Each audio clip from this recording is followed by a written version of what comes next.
Hoy, en la palabra gota a gota, seguiremos con el estudio bíblico Unicidad, porque solo hay un único Dios. Desde los primeros versículos de la Biblia, nos deja ver a un creador y una creación. Nunca en la mentalidad de los patriarcas y los profetas se tuvo la idea de varios dioses que componen una divinidad. Bienvenidos a un espacio que te llevará a vivir los principios bíblicos en la vida práctica. Con ustedes, el pastor y maestro Álvaro Torres. Saludos, hermanos, en el nombre del Señor. Qué bueno es compartir una vez más estas verdades que nos han hecho tan felices y nos han fortalecido nuestro carácter hasta el día de hoy. La vez pasada iniciamos nuestra reflexión sobre la unicidad mirando la Biblia como libro histórico. Y parece mentira cuando uno empieza a leer la Biblia y ya se ubica cómo saltan las verdades. Porque del solo Génesis 1:1, uno enseguida deduce primero que el universo y el creador son distintos. No es el uno y el otro la misma cosa. Que hay un creador y hay una creación. Entonces ese creador es diferente a la creación. El creador es de naturaleza espiritual. Dice que el Espíritu de Dios se movía sobre la faz de la tierra. Entonces si Él creó, entonces Él es increado, porque de Él inicia esa creación. Es inmenso, dice que el Espíritu se movía sobre la inmensidad, sobre la faz, no tenía límite de espacio ninguno, así que Él es inmenso. Y lo hizo todo, así que es todopoderoso. Para hacerlo bien tiene que ser un ser que sepa todo, así que es omnisciente. Así que concluimos que Él es eterno y es perfecto, es divino. Entonces creo que ese es solo pedacito de la Biblia. Si lo pensamos, nos amplía la visión y nos abre un camino muy grande para entender las verdades acerca de Dios. Ahora, tenemos ya hay un Dios. Bueno, ¿quién es este Dios? Porque es un ser que está ahí, que es innegable. A veces los que no creen en Dios dicen, ese algo, ese ser, eso que ustedes dicen que es Dios, bueno, ahí está Dios, en el principio Dios. La Biblia arranca con ese ser. La identidad de Él es un enigma, es una incógnita en ese momento. No dice nada de quién es Dios, ni siquiera si sabe si es uno o si son varios, pero se sabe que este ser misterioso es Dios. Si empezamos un análisis por el punto de vista gramatical, uno arranca dándose cuenta que el verbo está concordado con género y número. Dice, en el principio Dios creó. No dice Dios crearon. Eso no sería gramaticalmente aceptable. Pero aquí hay un ser que dice en singular, Dios creó. Así que no importa quién sea, es uno solo. En el 27, después que dice que hagamos al hombre, él dice, y creó Dios al hombre. Así que el verbo es singular y el sujeto es singular. Así que nosotros no podemos aceptar una explicación fuera de lo que está escrito, porque para eso tenemos el texto. Si yo voy a leer algo de lo que no sé, y el libro que me enseña lo que es, me dice es, yo por qué decir son. Si ahí me está diciendo, ese es mi libro de instrucciones. Y dice en el principio, Dios creó. Así que de Génesis en adelante nos encontramos con esa verdad. Que hay un solo Dios que hizo todas las cosas. Es un solo ser. Si usted arranca a leer la Biblia después de los libros históricos en adelante, se meten los profetas, usted encuentra que esa es una idea recurrente y además afirmada de forma muy enfática. Yo le voy a leer unos versículos aquí, no los vamos a leer todos porque sería imposible, pero algunos que dicen con mucha claridad, ¿quién hizo eso? En Isaías 44:24 dice, por ejemplo, así dice Jehová tu Redentor, el que te formó desde el vientre. Yo Jehová que lo hago todo, que extiendo solo los cielos, que extiendo la tierra por mí mismo. Hay expresiones que a mí me impactan, será por mi manera de pensar y de ser. Pero esta palabra por mí mismo, que podría decir, podría ser como redundante. No, si soy yo, como lo oí con mis propios ojos. Claro, pues no puedo hacerlo con los ojos ajenos. Pero cuando uno dice eso, uno está haciendo un énfasis que es válido para hacerle pensar al otro que no fue un testigo que me lo contó, que no lo leí, que no lo vi en la televisión, que no lo vi por la televisión, que yo en persona estuve ahí viéndolo. Así que es una redundancia que en nuestro idioma es muy válida. Y cuando Dios dice yo mismo soy, yo lo creé, yo mismo. Quiere decir, no tuve ayuda, no estaba nadie conmigo, yo lo hice yo solo. Entonces esa expresión yo mismo en este versículo se vuelve muy especial porque le agrega la fuerza de que la acción de los verbos ser y extender recaen de manera singular y absoluta sobre el sujeto yo. Yo lo hice, yo extendí, yo creé, yo mismo. Y creo que en ese caso es muy importante. En Isaías 40:12 dice, ¿quién midió las aguas con el hueco de su mano y los cielos con su palmo? Con 3 dedos juntó el polvo de la tierra y pesó los montes con balanza y con pesas los collados. ¿Quién enseñó al Espíritu de Jehová o le aconsejó enseñándole? ¿A quién pidió consejo para ser avisado? ¿Quién le enseñó el camino del juicio o le enseñó ciencia o le mostró la senda de la prudencia? Fíjense que son preguntas retóricas, porque obviamente él está solo. Y dice, bueno, ¿quién me enseñó? Muéstremelo. Si usted dice que hay otro, yo quisiera conocerlo, porque yo no he conocido otro Dios. Entonces, ¿quién me enseñó a mí? Así que de estas afirmaciones, de estas preguntas y afirmaciones tan contundentes, surge una doctrina. Es la doctrina del monoteísmo. Entonces, sin saber quién sea, nosotros sí nos damos cuenta que hay uno, que la creación es la actividad de un solo ser, que la organización del universo es el trabajo de un solo ser, que él no conoce a nadie, que a él no lo ayudó nadie, que él no se aconsejó con nadie, que a él nadie lo ayudó a extender los cielos y a sostener la tierra, sino que él solo lo hizo. Así que uno dice, no, esto es la actividad de una sola persona, de un solo ser. En este caso se llama monoteísmo, que quiere decir monos, uno, y teos, Dios. Así que es un solo Dios. Creo que sobre eso estamos muy de acuerdo muchos.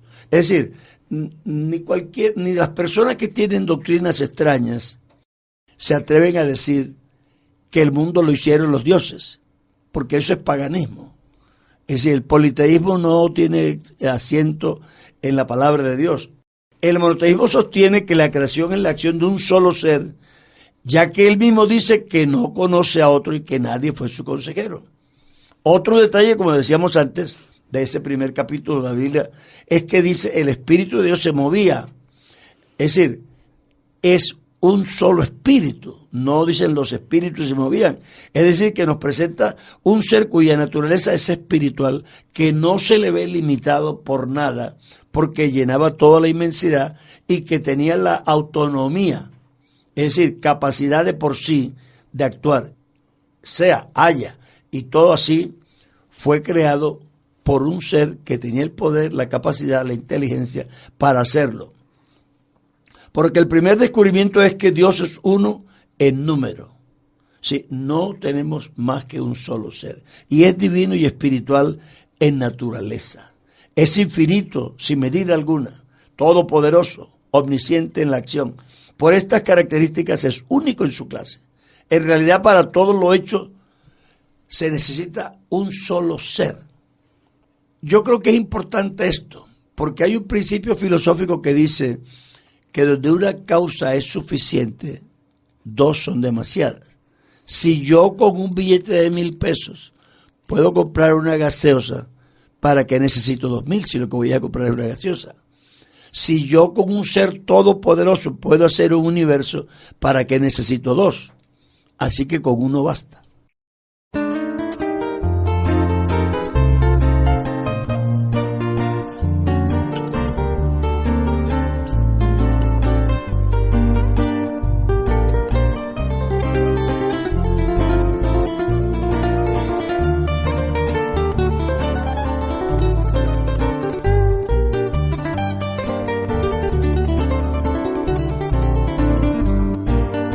Existen muchas dudas de quién es nuestro Dios.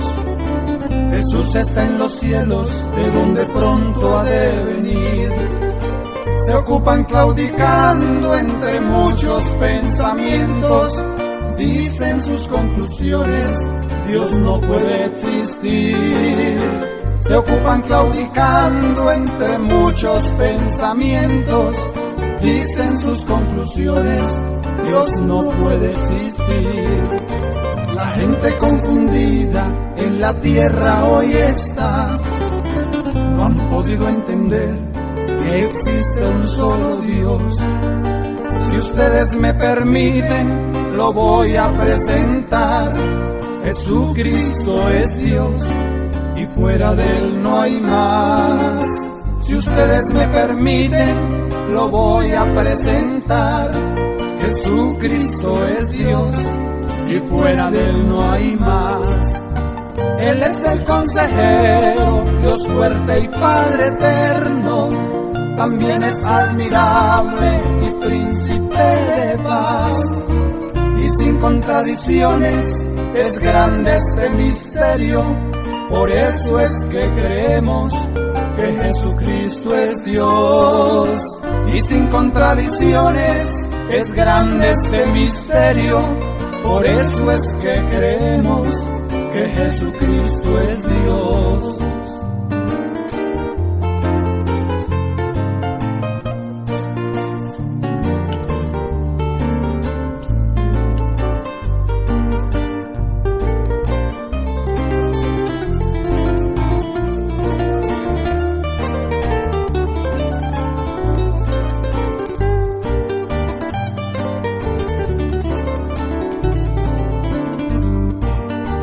Para que le conozcan, Dios fue manifestado, fue visto de los ángeles, predicado a los gentiles, creído en el mundo, recibido arriba en gloria. Así reconocemos al verdadero Dios. Creído en el mundo, recibido arriba en gloria. Así reconocemos al verdadero Dios. El mismo Dios del cielo desde antes lo anunciaba al pueblo de Israel. Él se les presentó y dijo: yo soy Dios en el cielo y en la tierra, ni antes ni después, no existe otro Dios. Y dijo: yo soy Dios en el cielo y en la tierra, ni antes ni después, no existe otro Dios. Él es el consejero, Dios fuerte y Padre eterno. También es admirable y príncipe de paz.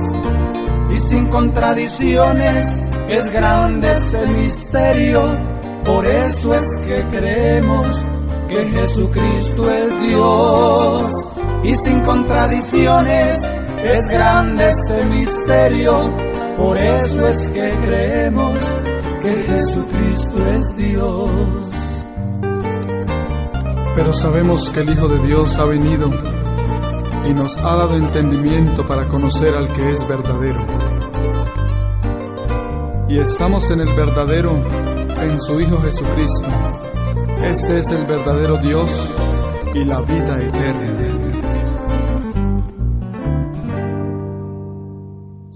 Gloria al Señor. Bueno, vamos en este momento a retomar un poco lo que hemos hablado. Gracias, hermano Álvaro. Y la semana pasada estuvimos mirando que la base de nuestro conocimiento es la palabra de Dios y que más allá de la palabra de Dios es la profecía, la historia, todo lo que se ha cumplido nos refuerza que esta es la palabra creíble, la que podemos confiar en ella. Y hoy estamos retomando un aspecto bien importante y es, hay un solo Dios, un único Dios. Hablemos de ese Dios, hermano Álvaro. ¿Cuáles son las características de ese Dios? Estamos diciendo es todopoderoso, es capaz de hacerlo solo la creación. ¿Quién es ese Dios? Yo quisiera que dejáramos la identidad de ese Dios pendiente hasta que sea absolutamente necesaria. Porque nosotros estamos estudiando la unicidad y la unicidad su fundamento es que Dios es uno. Ahora, ¿quién es Dios? En realidad, yo creo que para mí yo haría una diferencia entre monoteísmo y unicidad. El monoteísmo es la creencia en un solo Dios. La unicidad reafirma esa creencia, pero identifica que quién es ese Dios único. Porque la discusión siempre ha sido de quién es ese Dios y si hay otros seres que compartan esa misma naturaleza. Entonces, la metodología que yo quisiera que siguiéramos es, no sabemos nada, partimos de cero. No sabemos quién es, no sabemos cómo es. Abrimos la Biblia y descubrimos que, dice, en el principio Dios creó. Bueno, entonces, es un ser que tiene capacidad de creer. O sea, yo voy aprendiendo de forma leve, continuada, una revelación que se va desenvolviendo en la palabra de Dios y que me dicen es que Dios es uno. El que hizo el universo es uno. Y la invocación de algunos principios es porque se va haciendo necesario, que no hay más que uno para hacer lo que se hizo. Después miraremos quién es ese uno, porque nos interesa, pero por lo pronto estamos respondiendo a todos los que dicen de alguna forma que hay más de uno. Algunos dicen que hay multiplicidad de seres como el politeísmo o el triteísmo o tantas ideas que hay. Por lo pronto estamos indirectamente respondiendo a todas esas posiciones que en realidad no se afirman en la palabra de Dios, que dice que eso fue un solo ser. Quién sea todavía no nos interesa. Dejémoslo ahí pendiente, porque vamos a ver es cómo los antiguos, que son nuestras raíces teológicas por lo menos, no pensaron que había más de un ser, porque no lo dijeron nunca y porque siempre que lo dijeron es uno solo. Entonces, la teología veterotestamentaria que se llama, que es la del Antiguo Testamento, que son sus libros históricos y proféticos, nos van dando a nosotros unas raíces de cuántos dioses hay, olvidándonos por lo pronto de la identidad de ese Dios, sino cuántos dioses hay. Yo creo que muchos de los que nos están oyendo creen en la unicidad, pero a veces no tienen una hilación razonada de quién es ese Dios y cómo es y por qué creemos que es uno solo. Entonces, yo creo que si nos siguen el hilamiento que llevamos, ellos van a quedar con un conocimiento muy completo y yo espero que, como esto está quedando grabado, de pronto algunos puedan pedir la grabación o bajarla de la página, cosa que puedan sentarse a escuchar toda una explicación larga sobre su doctrina, que ya la creen, pero que no tienen vacíos. ¿Y esto por qué será así? Entonces, vamos a dejarle como esos vacíos más o menos llenos. Así que el libro que tenemos aquí, que es la Biblia, que dijimos que es un documento histórico, no conoce otro Dios, sino nunca se habla de otro Dios. Y de ahí en adelante, todos los dioses que se hablan son paganos, son dioses falsos. Y dicen, no, un ídolo nada hace en el mundo, es decir, no, ni siquiera es que existen dioses menores, es que no existen. Un ídolo nada hace en el mundo, es una creación de una persona que se puso a esculpir un muñeco. La teología mosaica, a mí este capítulo 4 de Deuteronomios, y desde que empieza y aún casi el 3, me ha gustado mucho porque es una forma muy racional de decirle a la gente que se pregunte, porque Pablo usa el mismo argumento. Él dice, ustedes no han mirado la creación, mírenla, porque solo con observarla, las cosas eternas de Dios, su eterno poder y gracia se hacen claramente visibles. Eso es lo que dice Es lo que dice Moisés. Dice, a ti te fue mostrado para que supiese que Jehová es el Dios. No hay otro fuera de él. Así que ese versículo es la culminación de una argumentación. Y dice, pregunta tú por toda la tierra, desde donde nace el sol hasta donde se pone, si pueblo alguno le ha pasado lo que te pasó a ti. Si alguno ha visto a su Dios hacer las obras que el tuyo ha hecho. Si hay un Dios que haya sacado un pueblo de entre otro pueblo y lo haya sacado libre. Pregunta. Yo me expongo a la respuesta. Pregunta. Dice, pero a ti te fue mostrado para que tú sepas y entiendas que solo hay un Dios y que no hay otro fuera de él. Entonces creo que esa teología que empieza porque esto estamos hablando de los albores de la humanidad, estamos hablando de cuando Moisés que hace sus añitos. Entonces él dice, no hay otro. En Deuteronomio 6:4 dice, oye Israel, Jehová nuestro Dios, Jehová uno es. Es decir, la culminación, porque la Biblia no fue escrita por capítulos. Así que no hay 6, ni hay 4, ni nada. Nos lo separaron para que pudiéramos nosotros leerlo organizadamente. Pero el argumento empieza desde el 4. Y toda esa argumentación tan hilada y tan paso a paso lo lleva a una conclusión final. Dice, Jehová uno es. No hay más discusión. En la teología mosaica, él no le ve otra explicación. Jehová uno es. Así que cualquiera que quiera citar a Moisés para afirmar su teología distinta estará en un problema. Porque Moisés hace toda una hilación. Y vea, la Biblia es un libro muy pequeño para explicar tantas cosas que dice. Así que si le gasta 3 o 4 capítulos a un tema, es porque el tema es importante y porque lo dejó listo. Si no, él dice un versículo o 2 y ya, son cosas que no interesan mucho. Cosas históricas de una persona. Pero aquí le están sacando 3 capítulos, porque no termina en el 6:4, sigue después. Y explica por qué consecuencias tiene el creer en un solo Dios. Y cómo se cría la familia y el Estado y el pueblo en relación a esa creencia de Dios. Así que es una verdad muy importante, en el sentido que le da coherencia a toda la comunidad. Entonces la insistencia y el énfasis de la teología mosaica es que Dios es uno. Cuando pasamos a la época de los profetas, con Samuel descubrimos su teología, expresamos que usa expresiones como, por tanto, tú te has engrandecido, Jehová Dios, por cuanto no hay como tú, ni hay Dios fuera de ti, conforme a todo lo que hemos oído con nuestros oídos. Es decir, que Samuel está diciendo algo interesante. Dice, yo creo esto, pero no solo lo creo yo, sino que es que eso es lo que he oído, así eso es lo que me han enseñado. Así que es una línea de pensamiento que no se le inventó Samuel. Con todo lo grande que sea Samuel, al fin y al cabo es un hombre. Pero él dice, para que estés engrandecido tú, porque no hay como tú, solamente tú eres. Yo creo que de todos modos los antiguos usaban expresiones que nosotros ni siquiera debiéramos usar, porque ellos la usaban porque estaban en un contexto politeísta.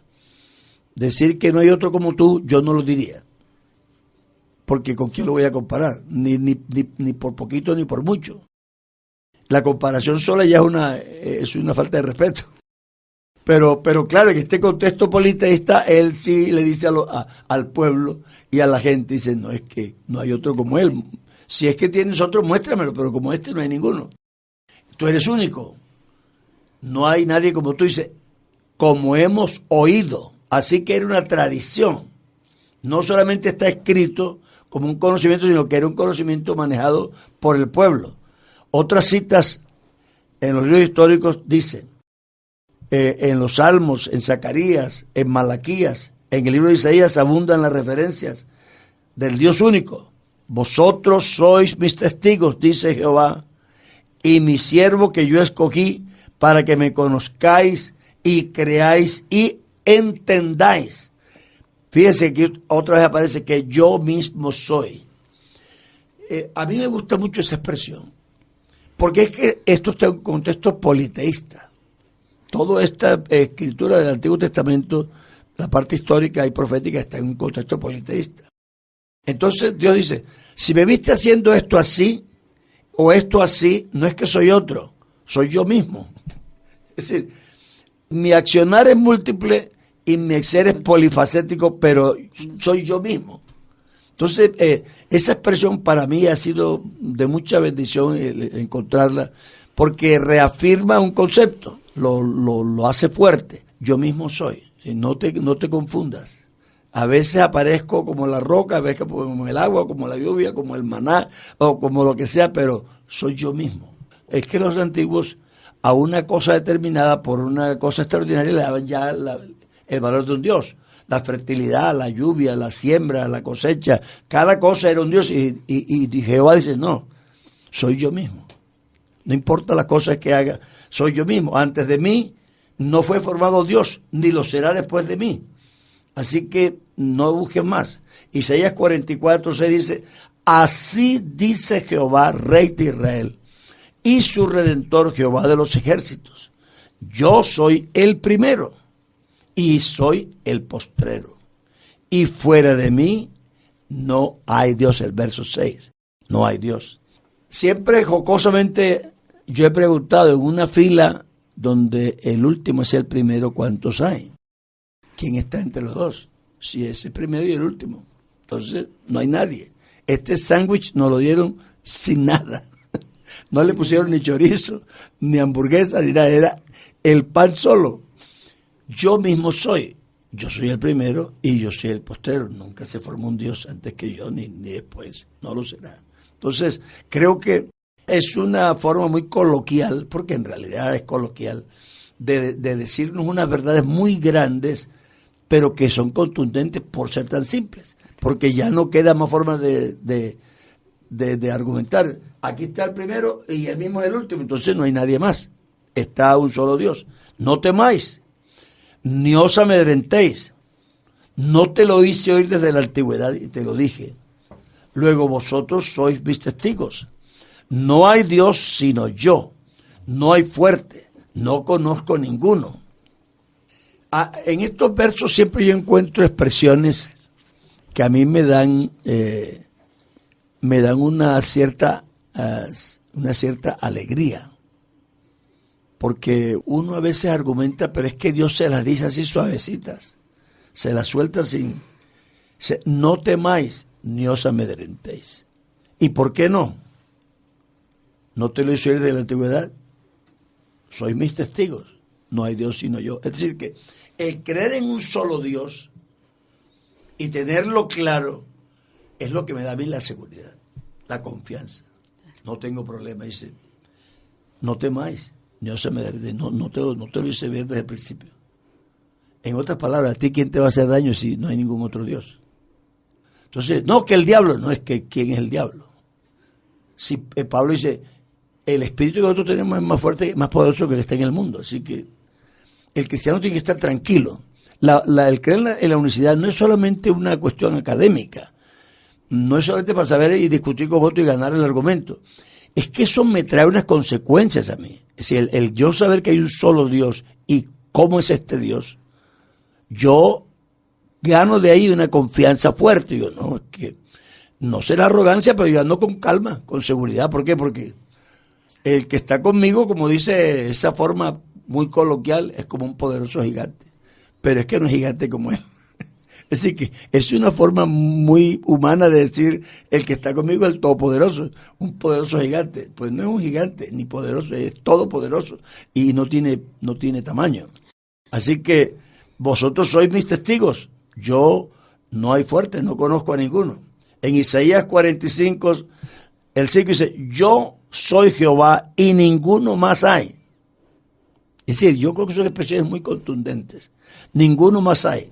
No hay Dios fuera de mí. Yo te ceñiré, aunque tú me conociste. Esta expresión de yo mismo soy me dio a mí una luz, porque alguien discutió con alguien. Él dice, no hay Dios fuera de mí. Entonces me dijo, no, fuera no, pero dentro sí. Es que las personas se rebuscan argumentos. No, fuera de mí no hay Dios, pero dentro de mí sí hay otro. Pero cuando dice yo mismo soy, singulariza a tal punto que recae el ser sobre la misma persona que está hablando, sobre el sujeto. Entonces no le queda espacio para otro. Retóricamente dice, yo mismo soy. Yo soy Jehová y ninguno más hay. No hay Dios fuera de mí. Yo te enseñaré, aunque tú no me conociste, para que sepas del nacimiento del sol y hasta donde se pone, que no hay más que yo Jehová y ninguno más que yo. Así que ese yo mismo soy para mí es muy importante en ese sentido. Otro tanto acontece en el Nuevo Testamento, donde encontramos a Jesús diciendo, y esta es la vida eterna, que te conozcan a ti, el único Dios verdadero, y a Jesucristo a quien has enviado. Es decir, mi intención con estos versos seleccionados es que la persona entienda, todavía ni ninguna discusión sobre quién sea o no sea, pero que solo hay un Dios. Pongamos de acuerdo en eso. No importa el que me esté oyendo qué idea tenga de aquí en adelante, pero hasta ahí pongámonos de acuerdo. La Biblia no enseña sino que hay un solo Dios. Eso no solamente fue en Génesis, eso no solamente fue con Samuel, y Samuel dice que eso es lo que le habían enseñado porque eso es lo que habíamos oído. Moisés obviamente lo dice con mucha facilidad y claridad y bien expuesto. Aquí tenemos a Isaías que ya son muchísimos años después. Es decir, que la idea se mantiene. Las culturas cambian, el tiempo cambia, las filosofías que están de moda cambian, hasta la forma de hacer los matrimonios cambian, de pronto hasta la liturgia cambió un poquito, pero lo que no cambió fue el concepto de que Dios es uno. Así que no discutamos sobre otra cosa, porque casi uno quiere tocar tantas cosas que termina enmarañado. Olvidemos de todos los criterios y conceptos y discusiones que haya sobre Dios y cómo se ha manifestado y todo, pero hablemos de cuántos dioses hay. Hay un solo Dios, porque eso está claro. Jesucristo dice que te conozcan a ti, el solo Dios verdadero, así que no hay más. Ya estamos en la época cristiana. Y ese Dios, además de que es uno solo, es suficiente. Claro. Como decíamos ahorita, si yo necesito 1,000 pesos para una gaseosa, ¿por qué quiero tener 2,000? Si lo que quiero es una gaseosa. Claro. A menos que quiera tener otra cosa. Pero cuando una causa es suficiente, dos sobran. Es un principio establecido. Entonces, con un solo Dios todopoderoso, este universo se pudo hacer. O si no, no es todopoderoso y alguien tiene que ayudarlo. Pero dice, nadie me ayudó. Jesús le respondió, el primer mandamiento de todos es, oye Israel, el Señor nuestro Dios, el Señor uno. Así que aquí Cristo retoma la creencia ancestral. La cita textualmente, dice, esto no ha variado. Y esto no va a variar. ¿Por qué? Porque Dios es inmutable. Dios no cambia. Así que si era uno, es uno. Y si era todopoderoso, es todopoderoso todavía. Alguien me dijo a mí, pero es que, pastor, eso de las curaciones y los milagros, eso ya pasó. Y la Biblia, yo no creo en eso, porque Dios no hace milagros. Digo, vea, ni siquiera vamos a discutir si la Biblia dice que Dios sana. Aunque la Biblia no dijera que Dios sana, yo creería que sana. ¿Por qué? Porque no es posible que haya un Dios que haga un universo solo con decir la palabra, pero que no pueda sanar una enfermedad.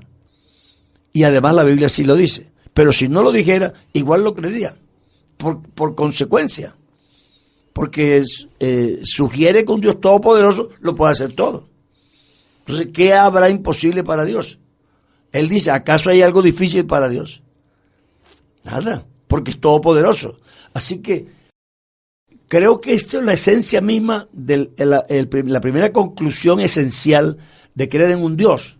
La seguridad, la confianza, el creer en lo que Dios puede hacer, la esperanza, todo depende de que tengamos un ser como ese. Dice en 1 Corintios 8, dice, Pues aunque haya algunos que se llamen dioses, y aquí me parece bonito eso, porque una cosa es que uno le llamen, como dicen que el diablo es el Dios de este siglo, eso lo llaman así, pero él no era Dios, nunca fue, hay solamente un Dios. Así que él fue llamado así por la gente pagana. Pues aunque haya algunos que se llamen dioses, sea en el cielo o en la tierra, como hay muchos dioses y muchos señores, los hay, pero puro de nombre. Para nosotros, sin embargo, solo hay un Dios. Ya Cristo se murió, ya resucitó, ya se fue, ya está la iglesia en marcha. Pablo ya no es ni siquiera de los 12 originales, pero él tiene la misma creencia. Para nosotros, sin embargo, solo hay un Dios, el Padre, del cual proceden todas las cosas. Aquí vuelve y dice que Él es el creador de todo, y nosotros somos para Él. Y un Señor Jesucristo, por medio del cual son todas las cosas, y nosotros por medio de Él.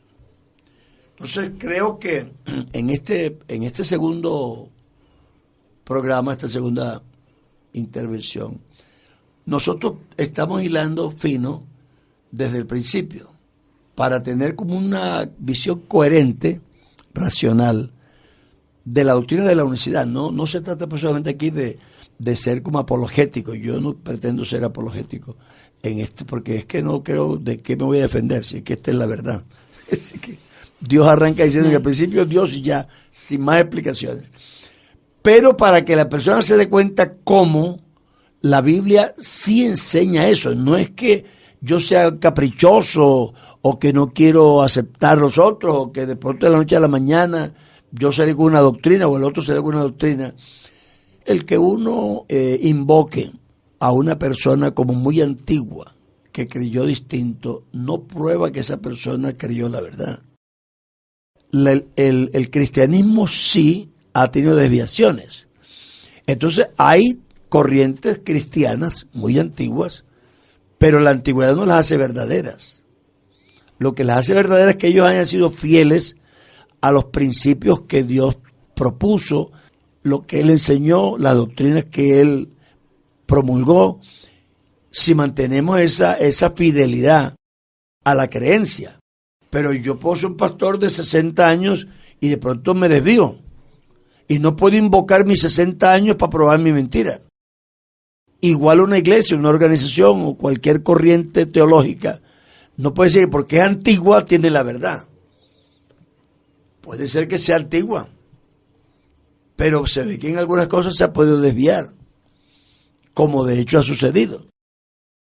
Entonces creo que nosotros lo que pretendemos primero es mostrar bíblicamente que la creencia de un Dios ha sido la original, sin importar quién la crea o quién no la crea, sin importar si nuestra iglesia misma la sostiene bien o no. Esa es la verdad. La Biblia arranca con un Dios que lo hace todo, que lo sabe todo, que lo llena todo, que es espiritual, que es divino, que es perfecto, que tiene sentimientos, que ama, que castiga, que odia, que rechaza. Ese es el ser que la Biblia describe. Uno encuentra los primeros de los libros históricos afirmando lo mismo, y además diciendo que en ese pedazo de tiempo en que no hubo libros escritos, se ve que se fue la enseñanza. Esto es lo que nos hemos enseñado, esto es lo que hemos oído, así que eso es lo que enseñaron. Dice, tú eres Dios y no hay más y estamos completos contigo. Uno sigue con Isaías, que ya en la época de los profetas, él sigue con la misma enseñanza, pero muy fuerte además, porque Isaías trata como de corregir al pueblo, de una forma tan fuerte que él insiste en muchos versos de que Dios es uno y que no hay más, que nadie lo ayudó, que nadie fue su consejero, que él no le puede hacer nada semejante. Entonces eso es importante desde el punto de vista de afianzar una verdad históricamente. Él es el que dice Dios mismo vendrá y os salvará. Sí. Dios mismo, no claro, otro. No es que, por eso digo que esa palabra mismo en el libro de Isaías es muy importante. Dice, yo mismo soy. Para terminar, yo voy a contar una anécdota. Yo estaba en el colegio, entonces el profesor de ciencias nos enseñó sobre el electrón. Entonces, pues éramos niños, y él nos dijo, el electrón es una partícula que que si pasa por un campo magnético suena, y si el campo hace calor, y por otro campo magnético hace frío. Total, lo explicó. Pero nosotros no entendíamos ese campo magnético y todo eso. Entonces él nos quedó mirando y dice, no entendieron, ¿verdad? Y la mayoría dice, no, profe. Entonces, bueno, un ejemplo, yo soy el profesor Gutiérrez, él siempre venía con chaqueta y todo a clase. Yo salgo aquí de la universidad y entonces todo el mundo que me conoce, ahí va el profesor Gutiérrez. Pero yo cruzo la esquina y me meto en esa esquina ahí enfrente, me quito esta chaqueta, me pongo unos ropas andrajosas, me espeluco, me pongo polvo en la cabeza, cojo un saco y salgo y el que me ve por el portón dice, ahí va un mendigo. Pero allá en la otra esquina me meto en una esquina, me baño, me arreglo, me pongo un vestido de policía, un kepi, cojo, y yo salgo y dice, ahí va el señor policía, dice, pero soy yo mismo. Él estaba explicando el electrón, pero me está explicando la unicidad a mí. No importa que esté vestido de policía, no importa cómo vino como mendigo, no importa que nació de una señora, él es el mismo. Y eso creo que el primer punto de nuestra posición es esa. Hay un solo Dios que no ha cambiado, que es único, que es inmutable, y no importa la forma que tome, es el mismo. Yo mismo soy. Amén. Dios les bendiga. Hay una cosa, no se me despida Sí, todavía, hermano Álvaro. Hay una cosa para que terminemos. Dice este programa lo pusimos, la palabra de Dios, la palabra gota a gota, perdón, y tiene un objetivo y es un espacio que te llevará a vivir los principios bíblicos en la vida práctica. Amén. Me gustó mucho ese resumen que usted hizo ahorita. Qué bueno que le recalquemos a los oyentes en este momento el que yo tenga el concepto que cuando yo invoque a un solo Dios, eso que representa en mi vida, claro, eso que representa ante mis temores, ante mi salvación, ante todo. Para que resumamos este programa de hoy. Siendo pastor en Bucaramanga, una señora se me acercó, estaba recién convertida. Me dice, pastor, usted no sabe la paz que tengo. Yo tenía un comprensión de que Dios era uno, pero en 3 personas. Y entonces, claro, nos enseñaron que a Dios se le atribuían como Padre unas acciones y unas actividades, y que al Hijo se le atribuían otras, y al Espíritu se le atribuían otras, sí, sanamente. Algunas, dice, me eran muy claras, pero había cosas que yo iba a orar y no sabía si se las atribuía al Padre o al Hijo. Es decir, que no sabía, no podía orar porque tenía un conflicto de a quién le atribuía ciertas actividades, porque algunas estaban muy claras para mí, fácil, pero otras, ya de la vida práctica, dice, ¿a quién le pido yo esto para esto? Igual le pasa a los que tienen santos y tienen vírgenes y tienen la diosa del fuego y la diosa del protege los camioneros, y cada quien es a quien a cual le pido. No, que necesito novio, hay que pedirle al otro. No, que necesito una sanidad, hay que pedirle al otro. No, que el otro cuida a los pobres, el otro cuida a los animalitos. Eso ha formado una inseguridad, porque había que tener un catálogo de dioses para saber a quién le pido qué. Y créame que eso, nosotros que ya tenemos una comprensión, de pronto discutimos, pero para la persona normal y corriente eso es un conflicto muy grande. Y dice, ahora hermano, yo me arrodillo y digo, Jesucristo, ayúdame ya. Yo sé que ahí está todo. Es el todo en todas las cosas. Entonces, el creer en la unicidad, primero cuando empieza Moisés te enseña la familia. Y dice, esto se lo dirás a tus hijos. Ya terminé de decirte, Jehová es uno. Esto enséñaselo a tus hijos, para que ellos sepan que hay uno que hace todas las cosas, que los protege. Y eso es lo que dice Samuel. Tú solo eres Dios para que tú seas reconocido, porque esto es lo que hemos aprendido, que solamente con Dios no es suficiente. Él dice, cuando tu hijo te pregunte estos ritos de la Pascua y todo esto, ¿de qué significa? Tú le dirás, nosotros fuimos esclavos y Jehová nuestro Dios con mano fuerte, con brazo extendido, con muchas señales, con mucho... Es decir, depende todo de Él. Estuvimos en el desierto con hambre y Jehová nos dio pan. Tuvimos sed y Jehová nos dio agua. Cuando tuvimos enemigos que no podíamos vencer porque no teníamos nosotros entrenamiento militar ni ejército, Jehová peleó por nosotros. Entonces, ellos tenían un referente único, que no era teológico. No, es que yo me voy a enfrentar a un enemigo de carne y hueso, ¿y qué hago? Pido al único Dios. Jehová peleaba por ellos, dice la Biblia. Yo iré delante de vosotros. Y cuando cruzaron el Jordán, lo primero que mandaron fue el arca, no las personas. Cuando el arca toque el agua, el río se le va.